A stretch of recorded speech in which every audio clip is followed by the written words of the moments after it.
누구나 새 집에 살기를 원합니다. 하지만 좋은 입지인 곳은 이미 노후화되었거나 재개발, 재건축을 통해야지만 새 아파트가 될 수 있고, 그런 곳이 있다고 하더라도 모두가 들어가고 싶어하는 새 아파트는 들어가고 싶어하는 만큼 비쌉니다. 우리는 또 그만한 돈이 없지요. 그래서 많은 사람들이 신도시를 선택하고는 합니다. 지금은 외곽이고 아무것도 없지만 향후 도시가 완성되면 나타날 호재들과 상대적으로 저렴한 새 아파트라는 메리트를 가지고 말이죠. 싼 분양가로 들어온 신도시지만 안타깝게도 망하는 신도시가 부지기수입니다. 이번 영상에서는 어떤 신도시에 들어가야 실패하지 않는지에 대해 알아보겠습니다. 신도시에서 가장 중요한 것이 무엇일까요? 바로 상권입니다. 여러분이 신도시에 진입할 때 중점으로 봐야 할 것은 우리 아파트가 얼마나 좋냐가 아니라 우리 집 근처 상가가 장사가 얼마나 잘 될지를 보아야 합니다.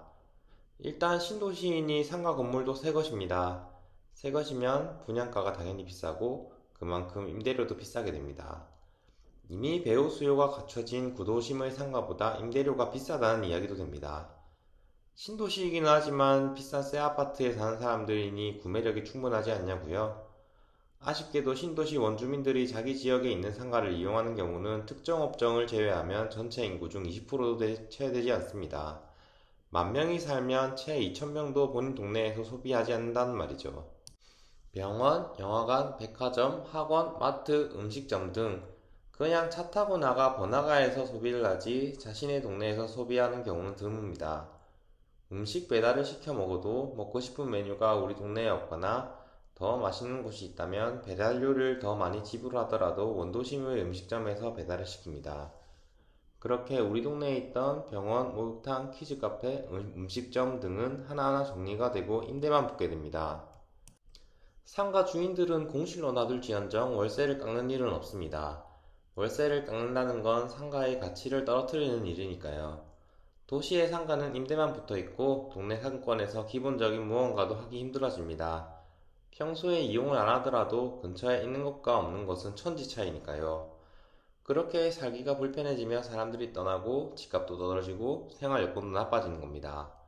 그렇다면 우리가 상권이 잘 될지 말지 어떻게 판단하면 될까요? 규모가 크면 됩니다.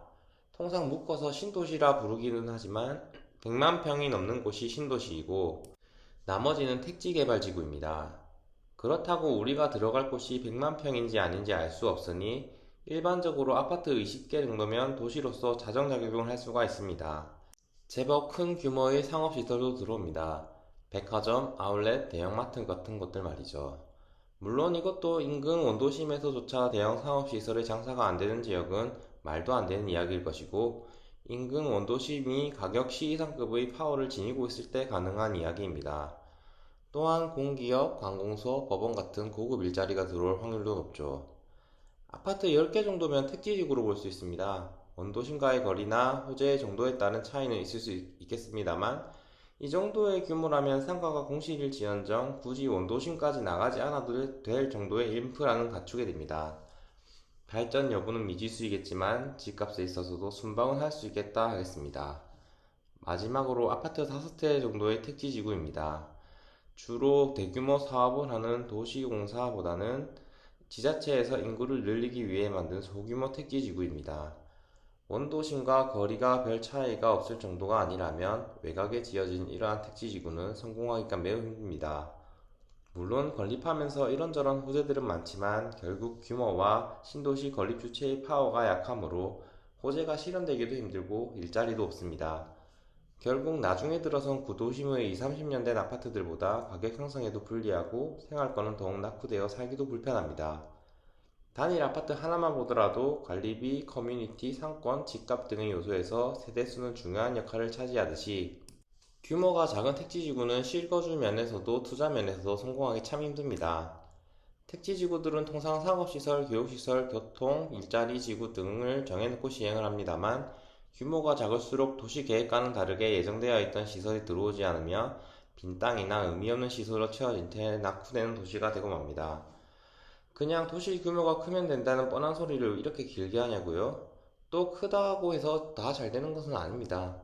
지도를 펼쳐볼 필요가 있습니다.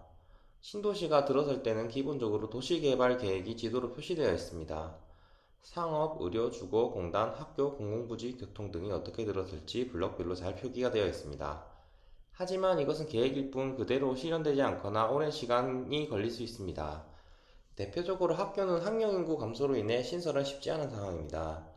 초등학교까지는 어찌 신설된다고 하더라도 중고등학교는 사실상 많이 힘든 게 현실입니다. 또한 교통이 잘 되어 있어야 합니다. 도로의 규모가 받쳐주지 않으면 좁은 2차선 도로에 갇혀버린 도시가 돼버릴 뿐더러 정체나 사고가 생기면 길 위에서 시간을 버리기 일쑤겠죠. 지하철이나 버스 같은 대중교통도 도시가 생긴다고 해서 뒷받침되어주지 않습니다. 오히려 초기에는 정착되지 않아 이용하기가 매우 힘들 수 있습니다. 문제는 교통이라는 것이 계획만 가지고는 인프라를 구축하기 매우 힘든 구조입니다.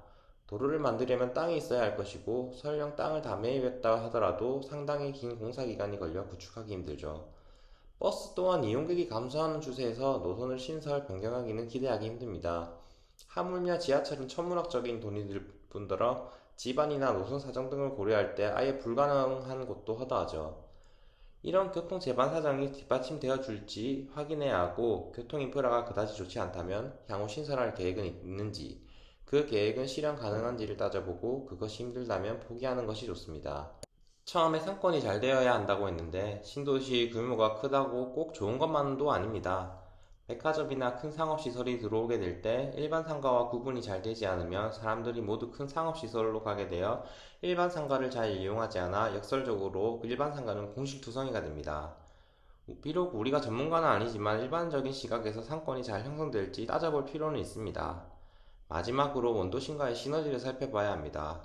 질 좋은 일자리의 거리가 원도심과 별 차이가 없거나 더 유리하다면 오히려 원도심보다 더 좋은 도시로 선정할 수 있겠죠.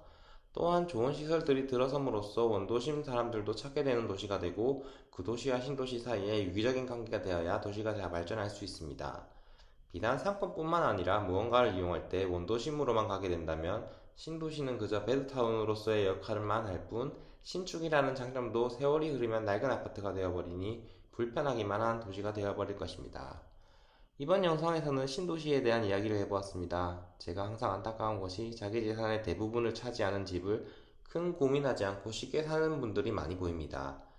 특히 신도시 같은 곳은 새 아파트 모델하우스와 상대적으로 저렴한 가격만 보고 덜컥 분양받는 경우가 참 많은데 아직 허허벌판인 곳을 제대로 생각도 안 해보고 결정하였다가 후회하시는 분들을 참 많이 보았습니다. 물론 부동산 가격도 가격이지만 개발 계획이 잘 이루어지지 않으면 살기에도 매우 불편하기 때문에 신도시를 고민하신다면 이 영상을 보고 한 번 더 심사숙고해 보시기를 바라겠습니다. 오늘 영상은 여기까지입니다. 도움이 되셨다면 좋아요와 구독 한 번씩 부탁드립니다. 시청해주셔서 감사합니다.